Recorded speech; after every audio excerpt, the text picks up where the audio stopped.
আসসালামু আলাইকুম প্রিয় স্বপ্নবাজের দল। ঢাকা সেন্ট্রাল ইউনিভার্সিটিতে তোমরা যারা ভর্তি পরীক্ষা দেবে, তো আজকের এই ভিডিওতে আমরা ভিডিও বলতে আজকের ক্লাসে আমরা 2024-25 সেশনের আসা 2025-26 সেশনে আসা প্রশ্ন, যেটার বি ইউনিট সামাজিক বিজ্ঞান ও কলা অনুষদ বি ইউনিটে আসা একটি প্রশ্ন সমাধান করব। এবং এখান থেকে শুধু সমাধানই করব না, আমরা কি কি জানতে পারবো, কোন ধরনের প্রশ্ন আসে, টপিকগুলো আমরা লিখে নেব, একটু শর্ট করে টপিকগুলো লিখে নেব এবং কি ধরনের প্রশ্ন আসে, প্রশ্নের ধরন বুঝবো এবং এবং প্রশ্ন সলভ করার টেকনিক আমরা জেনে নেব।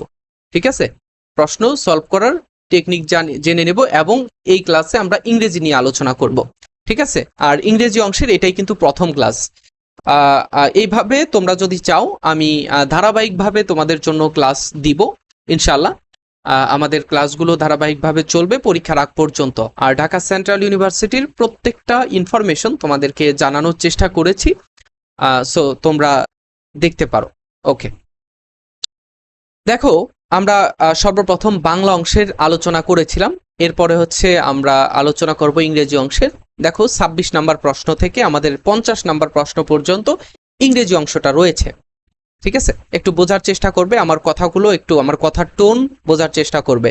ঠিক আছে, আর সাথে যদি একটু নোটবুক সাথে রাখো তাহলে কিন্তু ছোট ছোট বিষয়গুলো লিখে রাখতে পারবে। 26 নম্বর প্রশ্নে বলা হচ্ছে যে why has she dash your invitation. আচ্ছা, কোনো ইনভাইটেশন, দেখো এখানে টার্ন ডাউন, অ্যান্সার হবে টার্ন ডাউন। কেন অ্যান্সার হবে এটা আগে জানতে হবে, যে টার্ন ডাউন শব্দের অর্থ কি।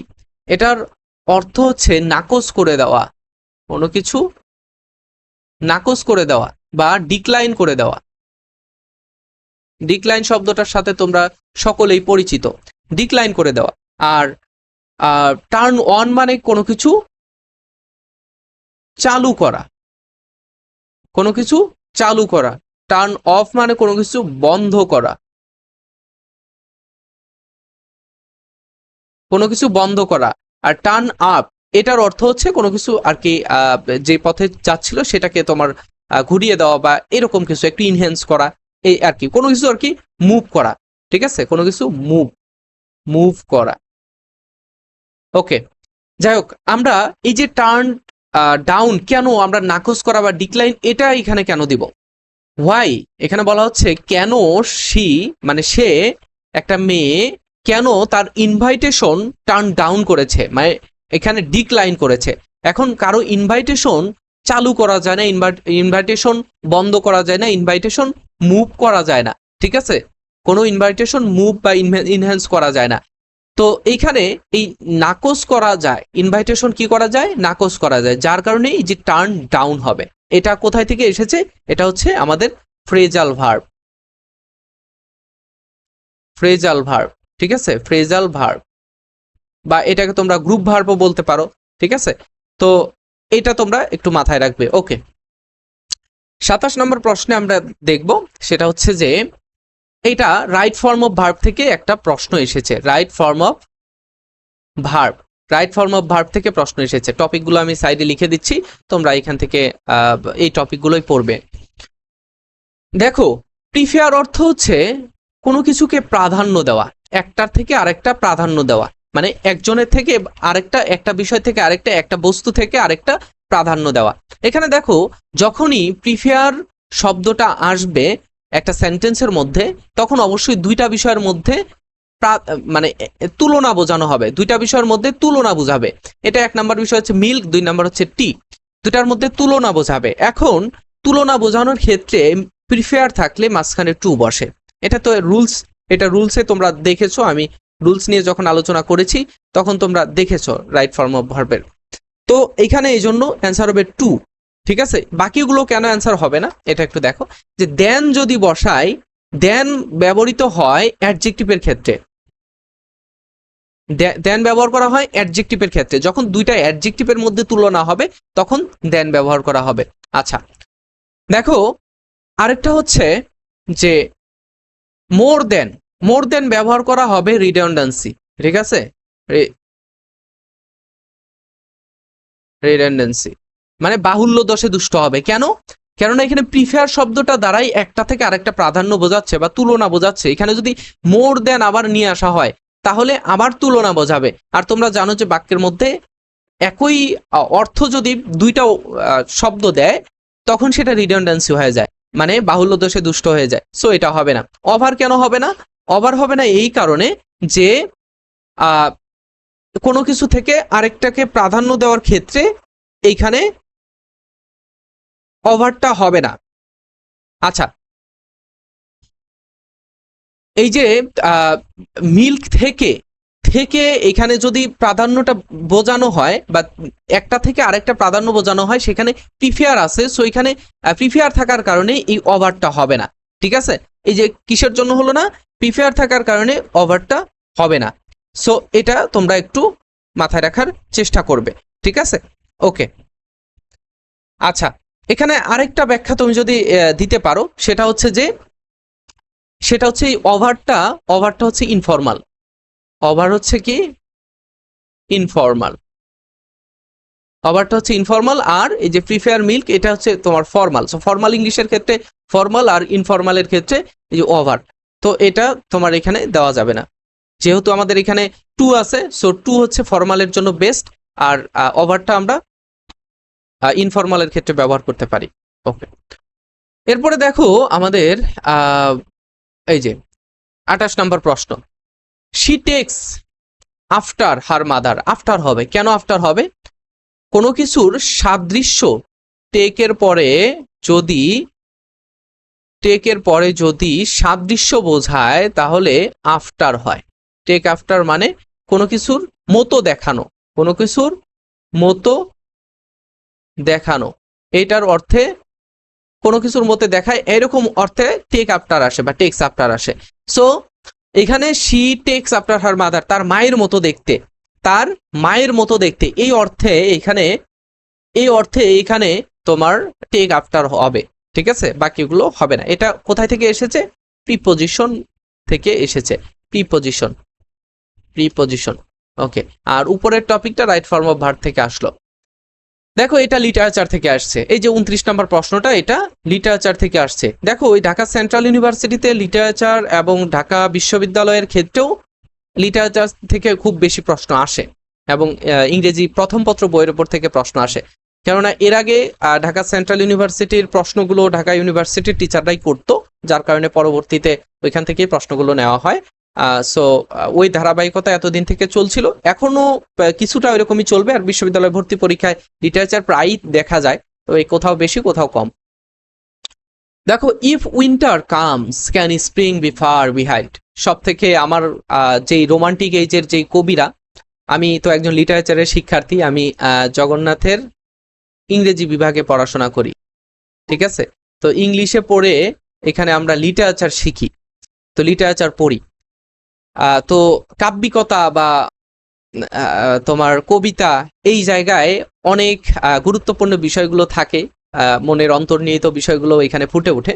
সো আমি আমার লাইফে যতগুলো কবিতা পড়েছি বা কবিতা স্টাডি করেছি, তার মধ্যে থেকে সব থেকে বেশি ভালো লাগে আমার এই রোমান্টিক এজের কবিতাগুলো। কেননা এখানে অনেক বেশি নেচারাল কিছু পাওয়া যায়, নেচারাল ভালোবাসা, নেচারাল তোমার সিন বা দৃশ্য, তারপরে হচ্ছে মানুষের মধ্যে মানুষের নেচার, এই জিনিসগুলো চলে আসে, যার কারণে এটাকে বলা হয় রোমান্টিক এজ। রোমান্টিক এজ মানে তোমরা যে রোমান্টিক এজ সেক্সুয়ালিটিকে বুঝো সেটাকে বোঝায় না, বোঝায় কি রোমান্টিক এজ মানে মানে প্রকৃতির প্রতি ভালোবাসা, প্রকৃতি আমাদের সাথে সম্পর্ক, মানুষের সাথে মানুষের সম্পর্ক, মানুষের সাথে তোমার প্রকৃতির সম্পর্ক, এই জিনিসগুলো বোঝায়। সো এই যে এই লাইনটাও কিন্তু, এটা কেন বললাম, এই লাইনটা কিন্তু প্রকৃতির সাথে সম্পর্কযুক্ত, এবং এই এই যে কবিতা থেকে নেওয়া হয়েছে সেই কবিতাটা হচ্ছে তোমার পিবি শেলির।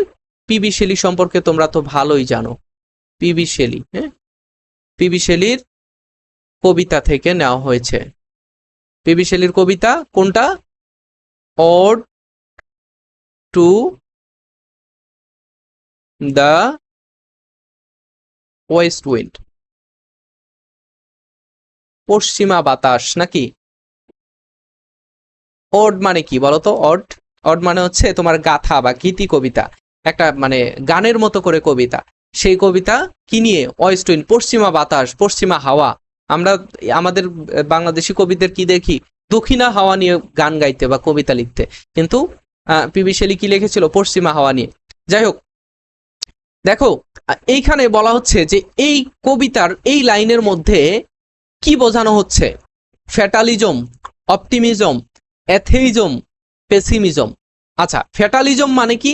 ফ্যাটালিজম মানে দুর্ভাগ্য, ঠিক আছে, দুর্ভাগ্য। অ্যাথেইজম মানে কি? মানে সংশয়বাদ বা নাস্তিকতা, নাস্তিকতা। অপটিমিজম মানে, অপটিমিজম মানে হচ্ছে আশাবাদী। আর পেসিমিজম মানে হতাশা বা, হ্যাঁ এরকম কিছু, হতাশাবাদী। এটা বাদী না তো, বাদ, হতাশাবাদ বা এরকম কিছু। বাংলা ভাষায় এমন এমন অনেক শব্দ, সরি ইংরেজি ভাষায় এমন এমন অনেক শব্দ আছে যেগুলো শুধু ইজম দ্বারা যুক্ত। বেশিরভাগ থিওরিটিক্যাল যে শব্দগুলো আছে, তোমরা মিনিং, ওয়ার্ডের মিনিং পড়ছো, ওয়ান ওয়ার্ড সাবস্টিটিউশন পড়ছো, সেখানে দেখবা যে এই শব্দগুলো অনেক বেশি পাওয়া। আচ্ছা যাই হোক, আমরা মেইন পয়েন্টে আসি। সেটা হচ্ছে যে আমি যে ব্যাখ্যা করে বোঝাচ্ছি, কেন বোঝাচ্ছি? যাতে তোমরা পরবর্তীতে এই প্রশ্নগুলো আবার যদি রিপিট হয় কোথাও, অথবা এই ধরনের প্রশ্ন আসে, তোমরা আমার এই কথাগুলো অ্যাপ্লাই করে সমাধান করতে পারবে। সেই জন্যই আমি ক্লাসগুলো একটু লং নিয়ে থাকি। তোমরা একদিনে একটা ক্লাস করো, সমস্যা নাই। তোমরা একটা করে ক্লাসও যদি একদিন করো, কিন্তু ওই ক্লাসটা মনোযোগ দিয়ে করতে হবে, ঠিক আছে? দেখো এক্সপ্রেশনটা কি, এখানে বলা হচ্ছে যে এই কবিতার এই লাইনের এক্সপ্রেশনটা কি? এক্সপ্রেশনটা তোমাকে বোঝাতে হবে। এক্সপ্রেশনটা হচ্ছে অপটিমিজম। অপটিমিজম মানে আশাবাদী। বলা হচ্ছে যে ইফ উইন্টার কামস, কবিতার উইন্টার দ্বারা এখানে মেটাফর হিসেবে ব্যবহার করা হচ্ছে যে ইফ উইন্টার কামস, যদি শীত আসে। শীত আসা মানে হচ্ছে কবি এটা দ্বারা বোঝানোর চেষ্টা করেছে যে মানুষের মধ্যে হার্ডশিপ বা দুঃখ অথবা ফেইলার, ব্যর্থতা যদি আসে, তখন ক্যান স্প্রিং ফার বিহাইন্ড। বলছে যে তখন কি এই যে বসন্ত কি খুব দূরে দূরে চলে যায় বা আরো দূরে চলে যায়? না, এটা দ্বারা বোঝানো হচ্ছে যে বসন্ত তত কাছে আসে। মানে উইন্টারের পরেই কিন্তু বসন্ত আসে। যখন উইন্টার আসে, এই উইন্টারের পরে পরেই কিন্তু বসন্ত আসে, স্প্রিং আসে, বসন্ত আসে। সো এটা বলছে যে উইন্টার যেহেতু এসেছে, মানে আমার জীবনে কষ্ট যেহেতু এসেছে, তার মানে সুখও আসতে খুব বেশি দেরি লাগবে না বা সময় লাগবে না। সেই জন্য এখানে একটা আশা প্রকাশ পেয়েছে যে উইন্টার এসেছে, তার মানে আশা এখানে আছে যে বসন্ত আসবে, ঠিক আছে? আচ্ছা দেখো এরপরে 30 নম্বর প্রশ্নে, life is a roller coaster with its ups and downs. বলছে যে লাইফ হচ্ছে একটা রোলার কোস্টার। কেমন? লাইফকে কিসের সাথে তুলনা করেছে? রোলার কোস্টারের সাথে। সো আমরা প্রথমেই বুঝতে পারি যে এটা একটা মেটাফোর। মেটাফোর কখন হয়? মেটাফোর হয় যে যখন যখন এই একটা জিনিসের সাথে মানুষের জীবনের সাথে, অথবা একটা জিনিসের সাথে অন্য কোনো জিনিসের তুলনা করা হয় অ্যাজ অথবা লাইক বাদ দিয়ে। যখন অ্যাজ অথবা লাইক বাদ দিয়ে যখন একটা বিষয় থেকে আরেকটা বিষয়ের সাথে তুলনা করা হয়, তখন সেটাকে বলা হয় মেটাফোর।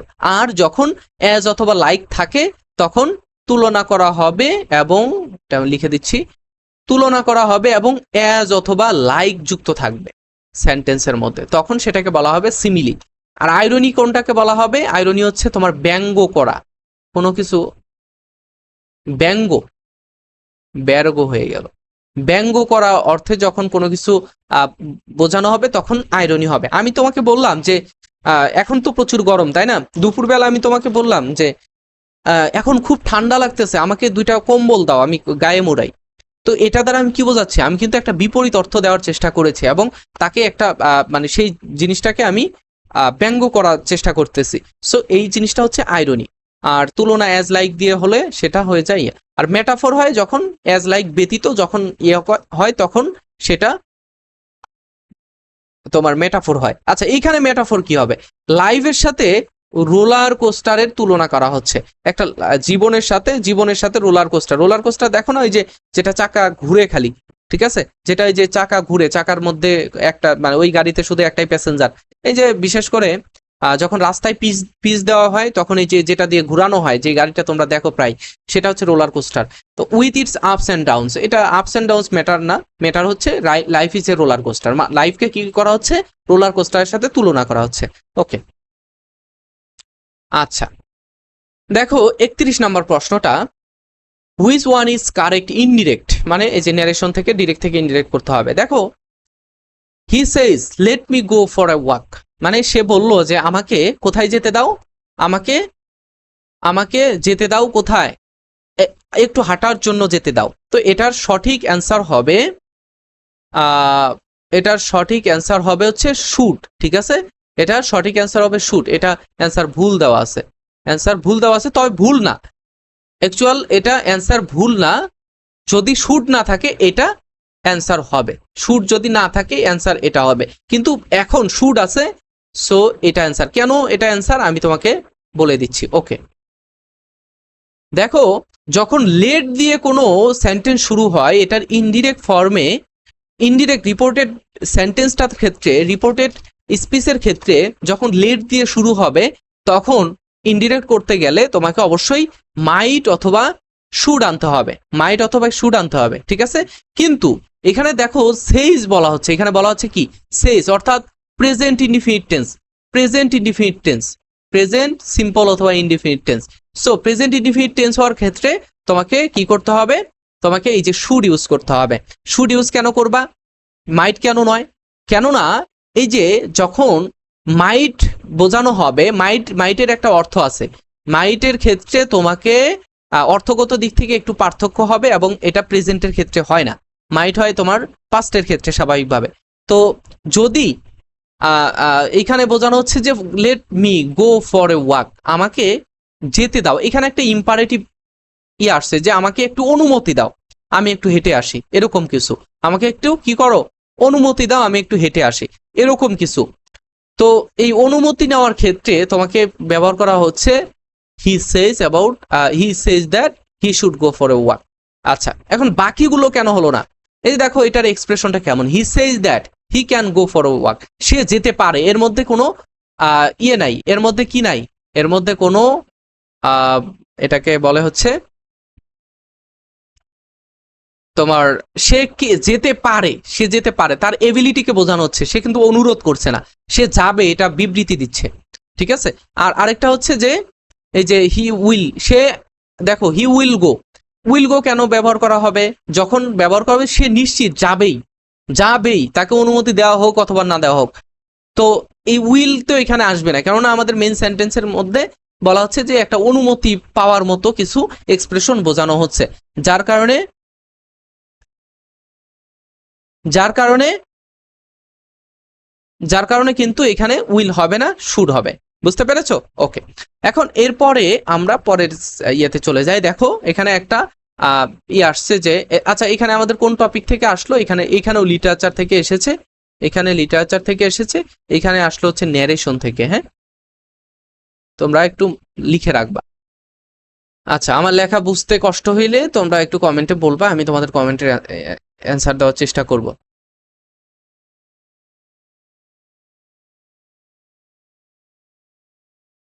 আচ্ছা দেখো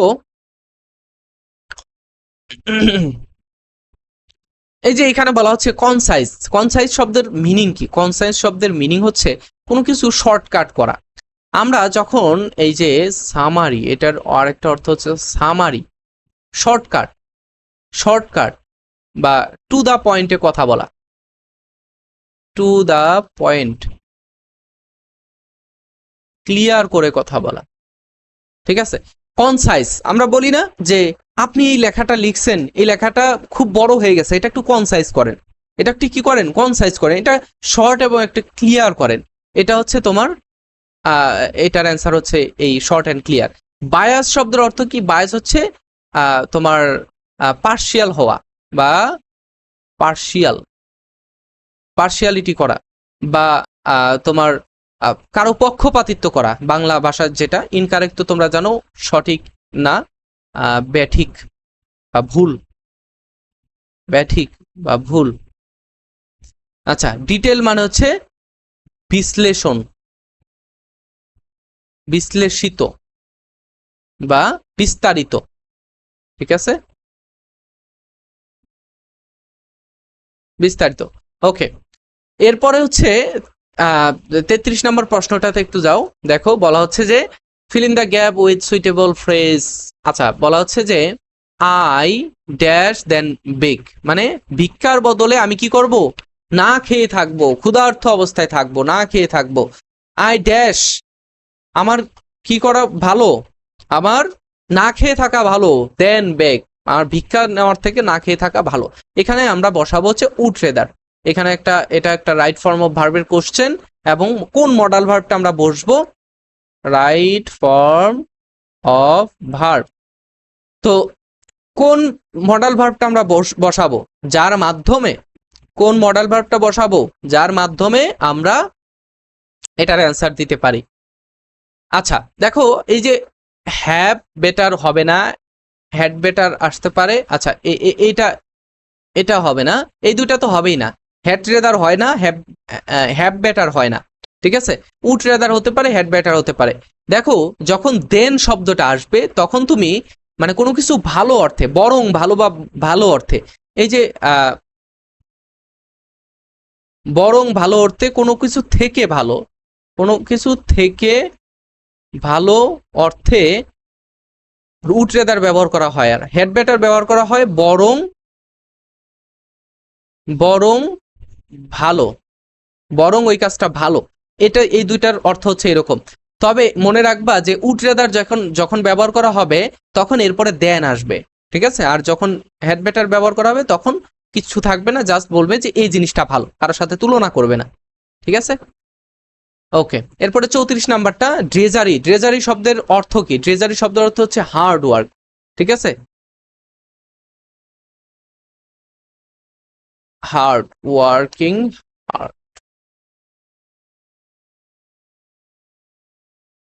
ড্রেজারি। ঠিক আছে, আচ্ছা দেখো এখানে বলা হচ্ছে যে যে এখানে এটার অর্থ কি? ফানি ওয়ার্ক না, এটা হবে না। ফানি ওয়ার্ক মজার ছলে কাজ করা না। তোমার ইজি ডাল ওয়ার্ক না, এরকম কিছু হবে না। হার্ড আবার ডাল হবে, মানে দুর্বল এবং এটা হার্ড, কাজটা হার্ড। প্লিসেন্ট মানে প্লিসেন্ট মানে হচ্ছে কাজটা খুব ভালো এবং করতে ভালো লাগতেছে, খুব সহজ কাজ, এরকম কিছু, এরকম কিছু হবে না। হবে কি, যে হার্ড এবং ডাল, এই যে কাজটা হচ্ছে অনেক তোমার হার্ড হবে এবং এটা একটু নিস্তেজ টাইপের হবে। আচ্ছা, আরেকটা হচ্ছে দেখো, আমি তাকে 10 বছর যাবত চিনি। এখানে তোমরা একটা অপশন খুঁজো যেটা যে হ্যাভ বিন নোয়িং। এই প্রশ্নের মধ্যে প্রথম ভুল, তারপরে হচ্ছে ফর অথবা সিন্স আসবে, তাই না? তোমরা যেটা খুঁজো আর কি, যে প্রশ্নের অ্যান্সারটা এরকম হওয়ার কথা কিন্তু এরকম অ্যান্সার নাই। কেন হবে না?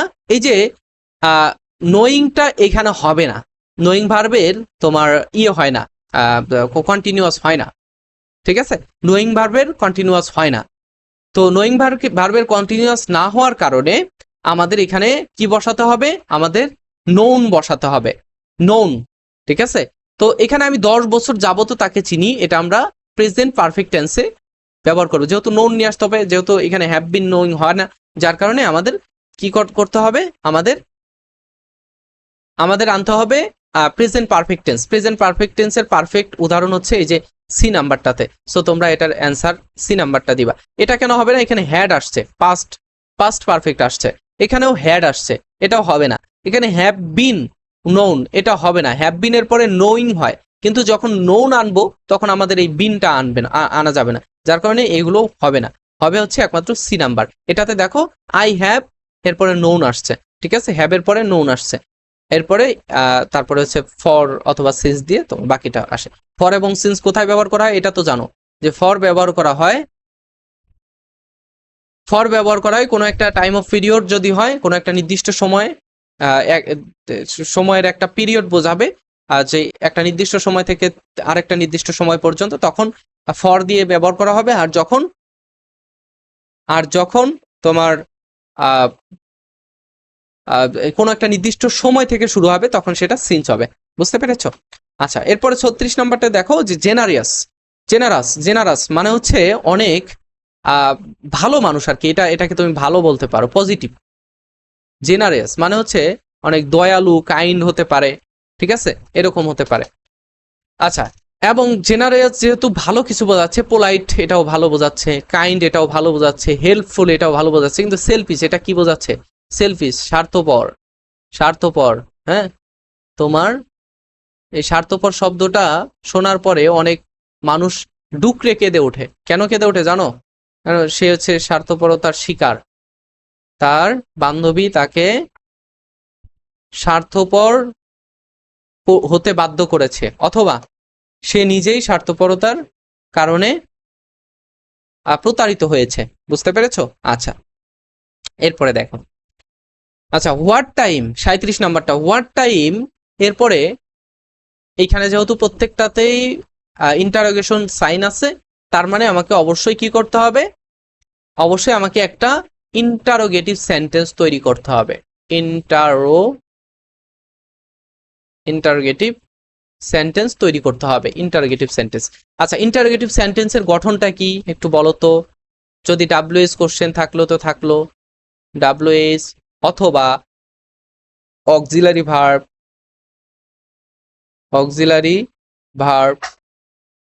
ঠিক আছে, অক্সিলারি ভার্ব প্লাস কি আসবে? অক্সিলারি ভার্ব আসবে, আসার পরে সাবজেক্ট আসবে, তারপরে মেইন ভার্ব প্লাস হচ্ছে বাকি অংশ। আচ্ছা, এই গঠনটা তো তোমরা প্রায় জানো, সবাই জানো, কিন্তু এইখানে দেখো একটা বিষয় আসছে, সেটা হচ্ছে ওয়ার্ড টাইমটা এখানে তোমার একটা ভিন্ন একটা রুলস দেয়, তাই না, বা ভিন্ন একটা গঠন দেয়, যে এটার সাথে তো মিলতেছে না।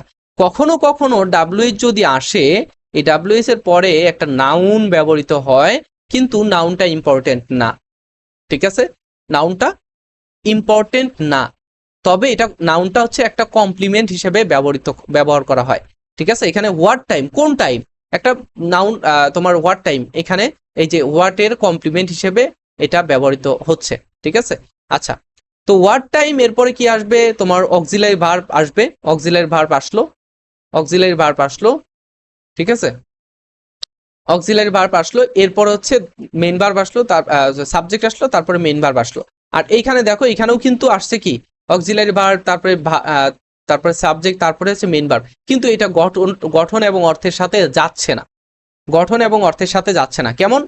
যে what time is the train living, কখন ট্রেনটা, এটা আবার প্রশ্ন করছে যে কখন ট্রেনটা যাচ্ছে, এটা কিন্তু হচ্ছে না, যে ট্রেন কখন যায়, এটা হচ্ছে তোমার একটা জেনারেল প্রশ্ন, কিন্তু ট্রেনটা এখন যাচ্ছে, আবার বলছে যে কখন যাচ্ছে।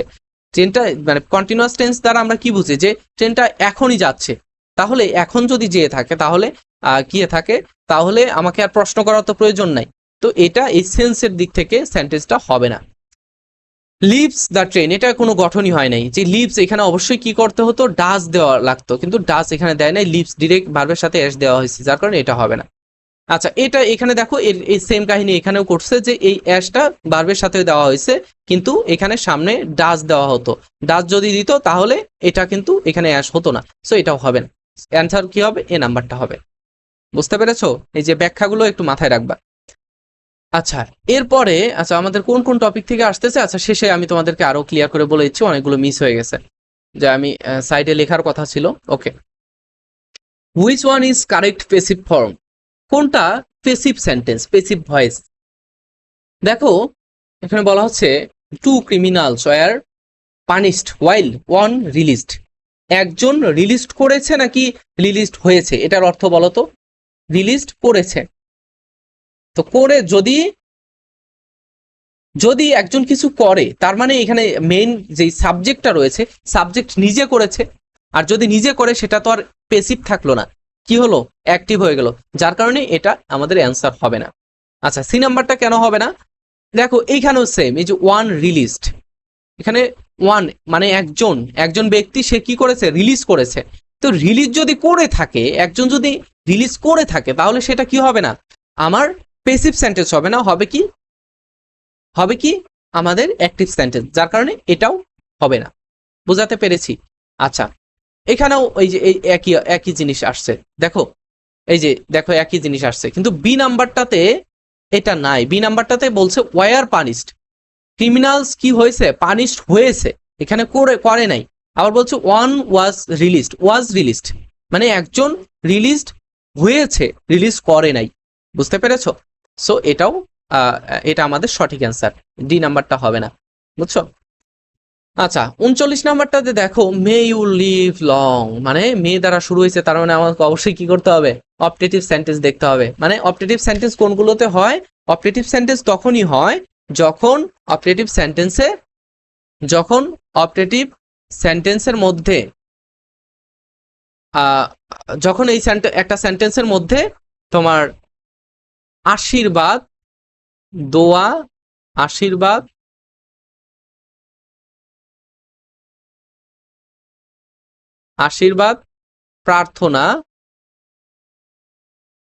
প্রার্থনা করা হয়, তখন সেটা অপটেটিভ সেন্টেন্স হয়ে যায়।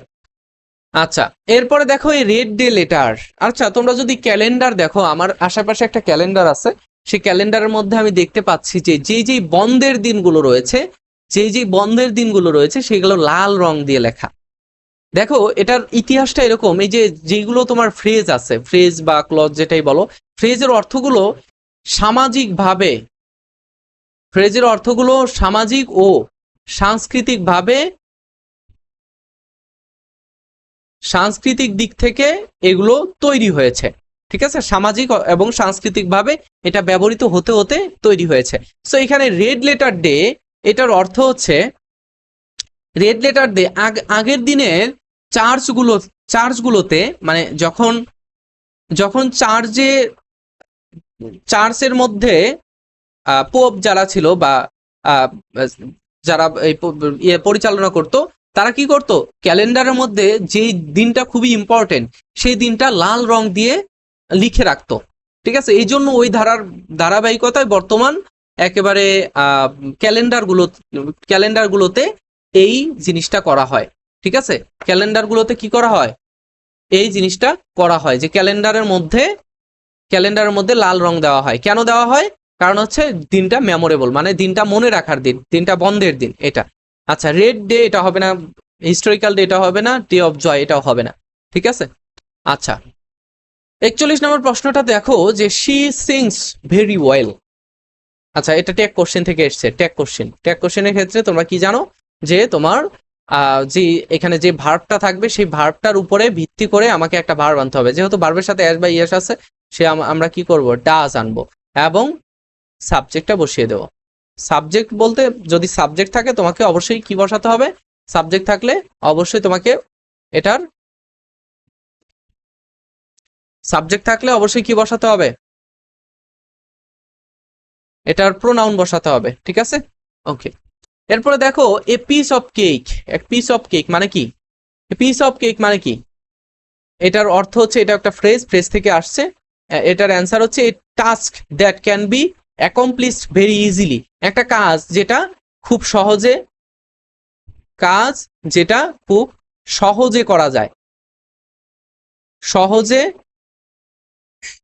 করা যায়, এমন কাজ হচ্ছে তোমার এ পিস অফ কেক বলা হয় যেগুলোকে।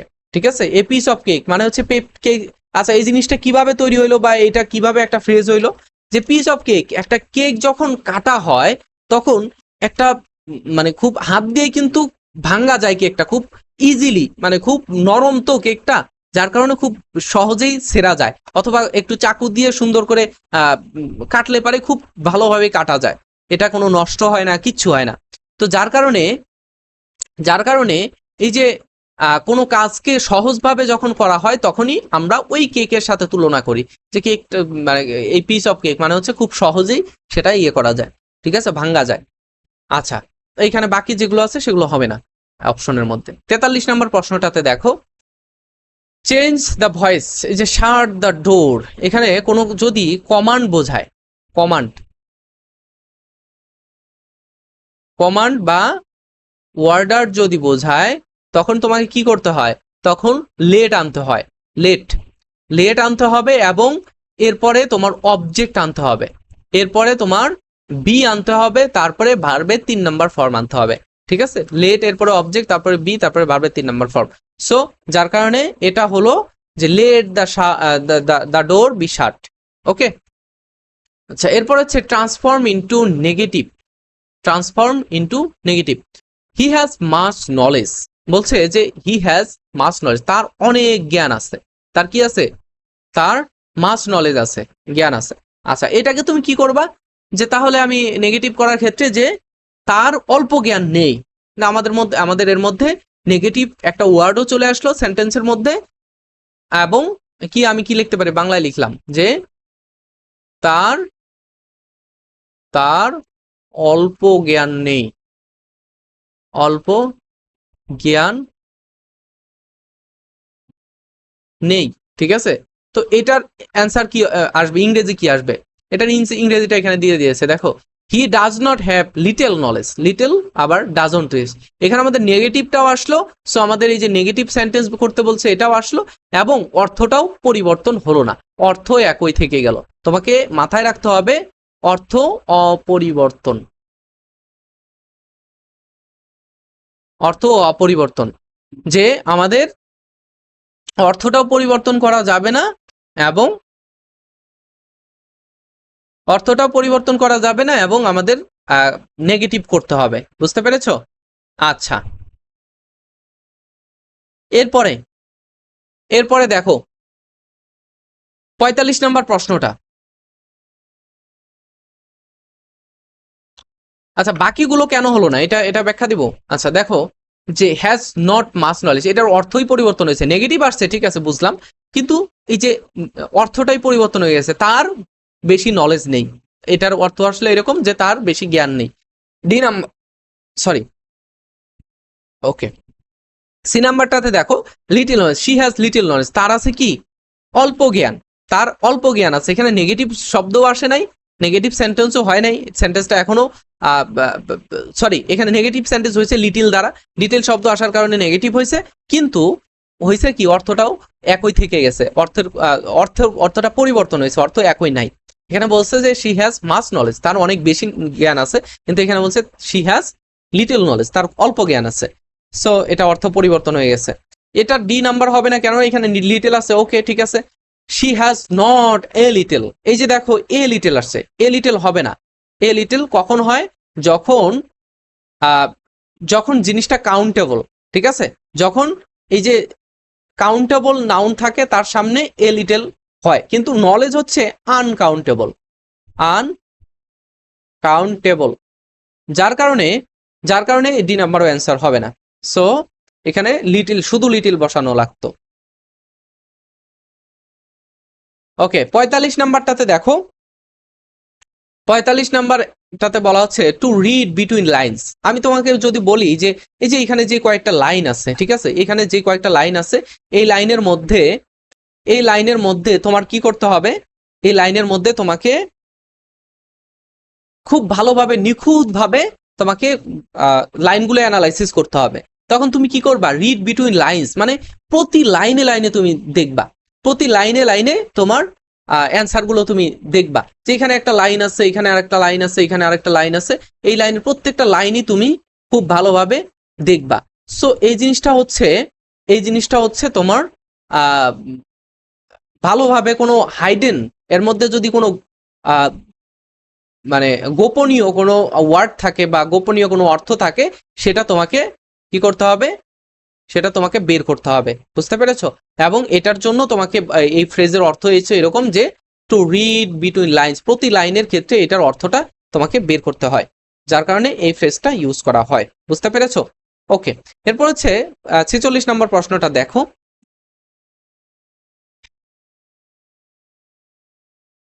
আচ্ছা দেখো এখানে এটা হবে না, কুইকলি এটা হবে না, to read only some line এটাও হবে না, যে কিছু লাইন পড়া, এটা অর্থ হচ্ছে না। কিন্তু এই যে এটা কিন্তু তোমরা বলতে পারো যে টু রিড কেয়ারফুলি, একটা জিনিস কেয়ারফুলি, আমরা যখন প্রতি লাইনে লাইনে ইয়ে করব, তখন অবশ্যই সেটা কেয়ারফুলি দেখাবে, তাই না? কিন্তু এটা হবে, যদি এটা না থাকতো তখন এটা হতো, কিন্তু এটা থাকার কারণে এটা হচ্ছে, এটা এখন হবে না। বুঝতে পেরেছো? 46 নম্বর প্রশ্নটা দেখো, the antonym of pernicious. The antonym of pernicious, এটার অর্থ কি? পার্নিসিয়াস শব্দের অর্থ হচ্ছে কোনো কিছুর হার্ম করা, ঠিক আছে, হার্মফুল, হার্মফুল, এটার সিনোনিম হচ্ছে এই যে হার্মফুল এখানে আসছে যেটা, কিন্তু এটার অ্যান্টোনিম চাইছে, অ্যান্টোনিম হচ্ছে পার্নিসিয়াস, হার্মলেস, মানে কোনো কিছু ক্ষতিহীন, কোনো কিছুর ক্ষতিহীন, ঠিক আছে। আচ্ছা, এরপর হচ্ছে এখানে হেল্পফুল বলা যায়, এটাকে হেল্পফুল বলা যায় কিন্তু বলা যাচ্ছে না, কেন বলা যাচ্ছে না? এটা হার্মলেস, এটা কি হার্মলেস, এটার মধ্যে ক্ষতির কিছু নাই, কিন্তু এটা উপকারী না অনুপকারী সেটা কিন্তু এখানে বলা যাচ্ছে না। নিউট্রাল, এটা যেরকম নিউট্রাল অ্যান্সার হবে না, হেল্পফুলও অ্যান্সার হবে না, বুঝতে পেরেছো? আচ্ছা, 47 নম্বর প্রশ্নটা দেখো, the adjective form of advice, advice হচ্ছে একটা নাউন, ঠিক আছে, অ্যাডভাইস হচ্ছে নাউন, অ্যাডভাইস, অ্যাডভাইস যখন অ্যাশ আসবে তখন সেটা হয়ে যাবে ভার্ব, যখন এই যে অ্যাডভাইস, যখন অ্যাডভাইস তখন সেটা হয়ে যাবে অ্যাডজেক্টিভ, অ্যাডজেক্টিভ, এটা কোন অ্যাডজেক্টিভ বলো তো? এটা হচ্ছে participle, past participle, past participle, present participle, past participle আর পাস্ট পারফেক্ট পার্টিসিপল আছে। সো এখানে অ্যাডভাইস হচ্ছে past perfect participle, sorry past participle, যার কারণে এটা পাস্ট পার্টিসিপলের জায়গা থেকে অ্যাডজেক্টিভ, কিন্তু গঠনগত দিক থেকে তোমার এই যে স্বাভাবিকভাবে যে অ্যাডজেক্টিভ গুলো ব্যবহার করা হয় সেই অ্যাডজেক্টিভ না, সেই অ্যাডজেক্টিভ হচ্ছে অ্যাডভাইজেবল, এই যে এবল যুক্ত আছে, সেটা হচ্ছে আমাদের মেন অ্যাডজেক্টিভ। আর এটা হচ্ছে তোমার কোনো কিছু এই শব্দ দ্বারা তৈরি করে একটা জোর করে অ্যাডজেক্টিভ বানানো, এটাও অ্যাডজেক্টিভ কিন্তু এটা জোর করে বানানো, ঠিক আছে। অ্যাডভাইস হচ্ছে ভার্ব, বুঝতে পেরেছো? আচ্ছা, 48 নম্বর প্রশ্নটা একটু দেখো, বলা হচ্ছে যে দেখো বলা হচ্ছে the phrase like a cat loves catnip, catnip মানে কি বলতো? এক ধরনের বৃক্ষ, এক ধরনের বৃক্ষ, যে বৃক্ষটা ক্যাটরা পছন্দ করে, বিড়ালরা পছন্দ করে। এখন এখন এইখানে দেখো বলা হচ্ছে like a cat loves catnip, মানে বিড়াল যেমন ওই বৃক্ষটা পছন্দ করে, বিড়াল যেমন ওই বৃক্ষটা পছন্দ করে, তেমনই তুমিও এরকম কিছু পছন্দ করো। যেমন একটা উদাহরণ আমি তোমাকে দেই, যে you like your blue shirt, like a cat loves catnip. আচ্ছা, বলা হচ্ছে এটার অর্থটা তাহলে কি আসবে? ইউ লাইক, তুমি ওই তোমার ব্লু শার্ট যেটা আছে সেটাকে এতটাই পছন্দ করো, like a cat loves catnip, মানে একটা বিড়াল যেমন ক্যাটনিপকে পছন্দ করে তেমনই তুমি তোমার ওই ব্লু শার্টকে পছন্দ করো। আচ্ছা, এখানে এক্সপ্রেশনটা তাহলে কি আসলো? এক্সপ্রেশনটা এমন আসলো যে আমার একটা জিনিসের প্রতি টান আছে, আমার একটা জিনিসের প্রতি টান অনুভব করি, সেটাই কিন্তু এখানে বোঝানো হচ্ছে। সো এটার ক্ষেত্রে আমরা এই যে দিতে পারি D number, with great affection. Affection মানে কি? কোনো কিছুর প্রতি টান অনুভব করা, যে ব্লু শার্টের প্রতি ছেলেটার টান আছে, আবার ক্যাটের যেমন ক্যাটনিপের প্রতি টান আছে। সো এখানে এটার অর্থটা এরকম ইন্ডিকেট করতেছে কি, যে উইথ গ্রেট অ্যাফেকশন, বুঝতে পেরেছো? আচ্ছা, এরপরে 49 নাম্বার প্রশ্নটা একটু দেখো। 49 নাম্বার প্রশ্নটার মধ্যে বলা হচ্ছে যে বেনেভোলেন্ট, বেনেভোলেন্ট শব্দটার সিনোনিম কি? বেনেভোলেন্ট শব্দটার সিনোনিম হচ্ছে কাইন্ড, মানে কোনো কিছু ভালো। দেখো এই যে বেনে দ্বারা যেই শব্দটা, এই প্রিফিক্স দ্বারা যেই শব্দটা তৈরি হয় সেটার অর্থটা সবসময় ভালো এরকম কিছু বোঝায়, বেনে। আর যখন মেল আসে তখন এই প্রিফিক্স দ্বারা যখন কোনো শব্দ তৈরি হয় তখন সেটার অর্থটা খারাপ হয়, ঠিক আছে। বেনে মানে হচ্ছে ভালো, মেল মানে হচ্ছে খারাপ। তো বেনেভোলেন্ট মানে কেয়ারলেস, এটা তো খারাপ অর্থ দিচ্ছে, কেয়ারলেস। ক্রুয়েল এটাও খারাপ অর্থ দিচ্ছে, প্রাউড এটাও খারাপ অর্থ দিচ্ছে। সো সো এটার অ্যান্সার হবে কাইন্ড, এটা ভালো, এটা এরকম অর্থ দিচ্ছে, কাইন্ড মানে দয়ালু, বুঝতে পেরেছো? এটা ভালো অর্থ দিচ্ছে, এভাবে তোমরা আলাদা করবা। 50 নাম্বার প্রশ্নটা একটু দেখো। 50 নাম্বার প্রশ্নের মধ্যে বলা হচ্ছে যে, আচ্ছা এখানে অপশনে আসবে হচ্ছে ভার্ব, যেহেতু আমাদের এটা প্রশ্নটা ইয়ে দিয়ে তৈরি করা হচ্ছে, যার কারণে আমাদের প্রশ্নটার এখানে আসে নাই। তো দেখো, দ্য ওয়ার্ড ভেরি, ভেরি শব্দটার অর্থ হচ্ছে ভার্ব। এই ভেরি করা মানে হচ্ছে কোনো কিছুর পরিবর্তন করা, ভেরি করা,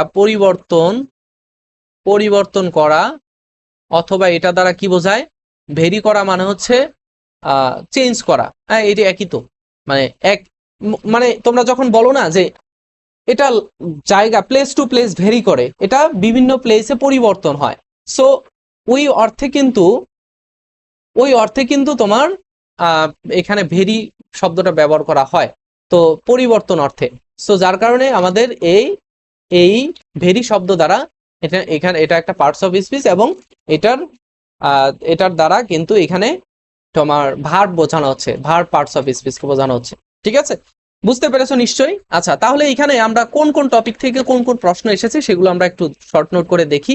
পার্টস অফ স্পিচ থেকে এসেছে, পার্টস অফ স্পিচ থেকে এসেছে, পার্টস অফ স্পিচ থেকে এসেছে। এটা আসছে তোমার সিনোনিম অ্যান্টোনিম থেকে, সিনোনিম অ্যান্টোনিম থেকে এসেছে। ঠিক আছে, এগুলো তোমরা একটু মাথায় রাখবা। এটা আসছে কোথায় থেকে? ফ্রেজ, ওয়ার্ড ফ্রেজ থেকে এসেছে, ফ্রেজ থেকে এসেছে। তারপরে এটা কি এসেছে? এটাও পার্টস অফ স্পিচ থেকে এসেছে, পার্টস অফ স্পিচ। আমি কালারটা চেঞ্জ করে নিই, হ্যাঁ, তাহলে তোমাদের বুঝতে সুবিধা হবে। আচ্ছা, এটাও কি আসছে? পার্টস অফ স্পিচ থেকে এসেছে, পার্টস অফ স্পিচ থেকে এসেছে। আচ্ছা, এরপরে অ্যান্টোনিম, অ্যান্টোনিম এটা কি থেকে আসলো? সিনোনিম থেকে, সিনোনিম অ্যান্টোনিম থেকে আসছে, সিনোনিম অ্যান্টোনিম থেকে এসেছে। এরপর হচ্ছে এটা ওয়ার্ড ফ্রেজ থেকে এসেছে, ওয়ার্ড ফ্রেজ থেকে এসেছে। ঠিক আছে, এরপরে হচ্ছে আমাদের এটা আসছে কি থেকে? এটা হচ্ছে ট্রান্সফরমেশন বা চেঞ্জিং সেন্টেন্স থেকে এসেছে, চেঞ্জিং সেন্টেন্স। ঠিক আছে, আচ্ছা, এরপরে এরপরে এটা আসলো কি? এটা আসছে ভয়েস থেকে, ভয়েস থেকে আসছে এটা। 42 নম্বর প্রশ্নটা আসছে তোমার এটা ওয়ার্ড ফ্রেজ থেকে এসছে, ওয়ার্ড বা ফ্রেজ থেকে এসেছে। ঠিক আছে, এরপরে হচ্ছে ট্যাগ কোশ্চেন থেকে আসছে এটা। এরপরে এটা আসছে তোমার ফ্রেজ থেকে। দেখো, ফ্রেজ থেকে 4টা প্রশ্ন আসছে, 25টা প্রশ্নের মধ্যে 4টা প্রশ্নই ফ্রেজ থেকে এসছে। ঠিক আছে,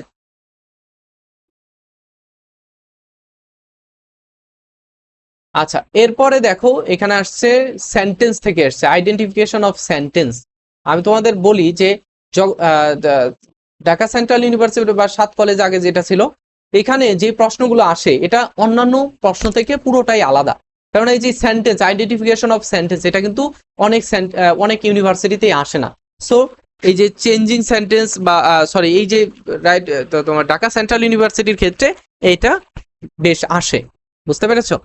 আচ্ছা, এটা আসছে তোমার এই যে আরেকটা ভয়েস থেকে আসছে, ভয়েস থেকে তাহলে আমরা পাইলাম 2টা, ভয়েস থেকে 2টা প্রশ্ন পাইলাম। আচ্ছা, এরপর হচ্ছে এই যে ইন্টারোগেটিভ, এই যে চেঞ্জিং, এটাও সেন্টেন্স থেকে এসেছে। ঠিক আছে, পড়বা এগুলো। এই সিনোনিম অ্যান্টোনিম থেকে এটা নিয়ে 3টা আসলো, সিনোনিম অ্যান্টোনিম থেকে 3টা আসছে। এরপর হচ্ছে ট্রান্সলেশন থেকে এসেছে, ট্রান্সলেশন থেকে এসেছে।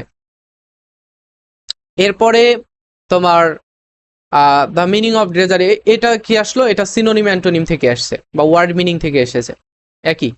আচ্ছা, এটা রাইট ফর্ম অফ ভার্ব থেকে এসেছে। তারপরে এটা আসছে কি থেকে? এটা হচ্ছে সিনোনিম অ্যান্টোনিম থেকে এসেছে, সিনোনিম অ্যান্টোনিম থেকে এসেছে। আচ্ছা, বা এটার অর্থ, মিনিং, মিনিং কি, ওয়ার্ডের মিনিং, সিনোনিম অ্যান্টোনিম থেকে 4টা আসলো। ওকে, নাকি আরো বেশি আসছে? সিনোনিম অ্যান্টোনিম, তারপরে ফ্রেজ থেকে আসছে 4টা, সিনোনিম অ্যান্টোনিম থেকে এসছে 4টা। এটা আসছে ন্যারেশন থেকে। তারপরে আসছে লিটারেচার থেকে 2টা, লিটারেচার থেকে 2টা। এরপরে প্রিপোজিশন থেকে আসছে 1টা, রাইট ফর্ম অফ ভার্ব থেকে এটা নিয়ে আসলো 2টা, ফ্রেজাল ভার্ব, ফ্রেজাল ভার্ব এটা নিয়ে, এটা থেকে আসলো, বা গ্রুপ ভার্ব এটা থেকে আসলো 1টা। ঠিক আছে? তো এই তো ইংলিশের এই টপিকগুলো যেগুলো আমি বললাম, এগুলো একটু তুমি ভালোভাবে মাথায় রাখো আর নোট করে রাখো। এই টপিকগুলো পড়ো ভাইয়া, আমি ঢাকা সেন্ট্রাল ইউনিভার্সিটিতে তোমাকে গ্যারান্টি দিয়ে বলতে পারি যে এখানে তোমার একটা সিট তোমার হবেই ইনশাল্লাহ। ঠিক আছে? একটা সিট তোমার হবেই, হবে মানে হবেই। তুমি যদি একটু ভালোভাবে মনোযোগ সহকারে পড়তে পারো, ইনশাল্লাহ বি এবং সি ইউনিট যেই বলো না কেন সেখানে তুমি ভালো কিছু করতে পারবা আশা করি। তো আজকে আমাদের এই পর্যন্তই। ইংরেজি অংশের প্রশ্ন সলভিং ক্লাস, প্রথম ক্লাস, এবং এরপরে ধারাবাহিকভাবে তোমরা কি আমাদের ইংরেজি ক্লাসগুলো চাও কিনা, বাংলা ক্লাস চাও কিনা, সাধারণ জ্ঞান ক্লাস চাও কিনা আমাকে একটু জানাবা। আমি তোমাদের ইনশাল্লাহ সব বিস্তারিত জানার চেষ্টা করব। ঠিক আছে? তো পরবর্তী ভিডিওতে বা পরবর্তী ক্লাসে তোমাদেরকে আবার দেখব, এটাই প্রত্যাশা করি, এবং ধারাবাহিকভাবে ক্লাস আসবে। দেখা হচ্ছে। আল্লাহ হাফেজ, আসসালামু আলাইকুম।